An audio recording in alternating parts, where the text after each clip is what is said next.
Ukrainian forces continue to hammer Russian forces, inflicting heavy losses on them. Himars strike with cluster rockets on a forest strip where a large number of Russian soldiers were hiding. According to Ukraine's 225th Assault Battalion, Ukrainians feigned retreat, luring Russian forces to concentrate under the trees, only to be destroyed by precision strikes. A powerful fire engulfed a large warehouse complex in the Moscow region. According to open sources, the town of Klin hosts a military town and the Klin 5 airfield, where the 92nd Separate Special Purpose Helicopter Squadron is based. This squadron operates Mi-8 and Mi-24 or 35 helicopters. Вот такая вот тут история. Очень сильно горят склады. Клин-Автотранс.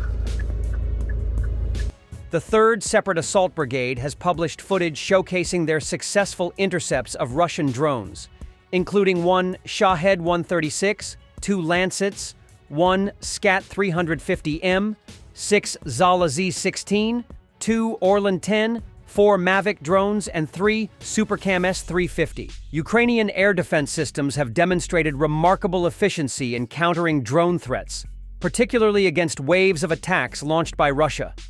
Leveraging a combination of modern technology, rapid adaptability, and strategic coordination, Ukraine has managed to intercept a significant percentage of incoming drones, minimizing damage to critical infrastructure and civilian areas.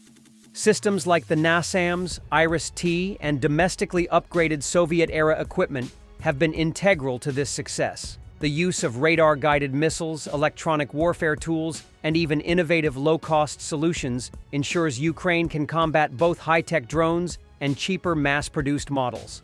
This layered defense strategy not only showcases the resilience and ingenuity of Ukrainian forces, but also underscores the critical role international military support plays in maintaining their defense capabilities.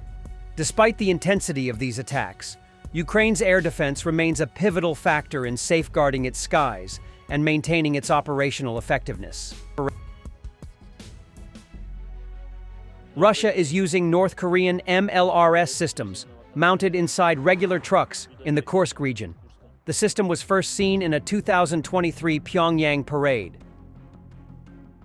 Russian forces, again, committed a war crime by executing 6 Ukrainian prisoners of war, who surrendered and were unarmed. After being taken from a bunker, they were lined up one by one and shot from the back. And still, after committing numerous atrocities just like this one, Vasily Nebenzia, Russia's permanent representative of Russia to the UN, is kept being allowed to speak hatred in the UN Security Council. This has got to stop. Russia has no place in the UN while committing such cruelty.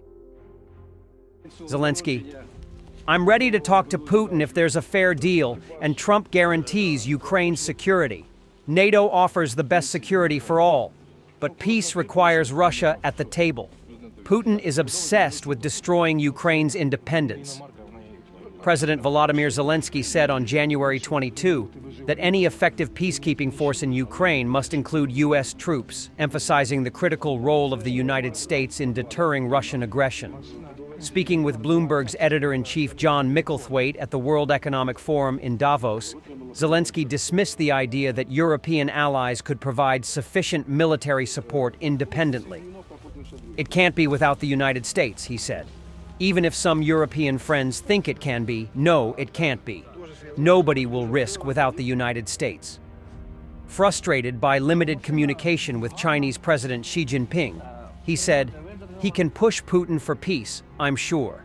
President Trump is the strongest, and Xi Jinping. I think there's no other ally who can really do it. His economy, Putin, depends very much on China.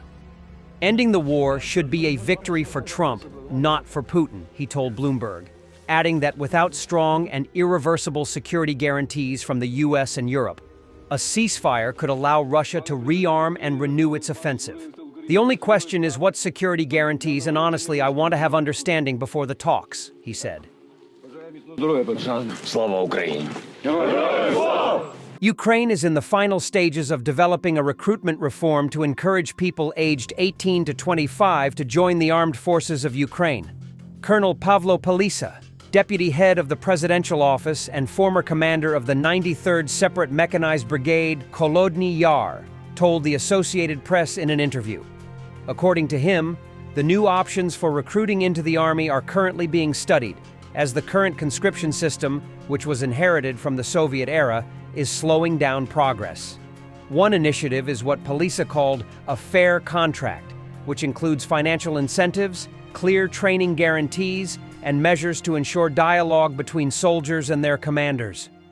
The plan is aimed at attracting mostly young people aged 18 to 25, who are currently exempt from mobilization to the armed forces. It also includes Ukrainians who are eligible for a deferment or have been demobilized.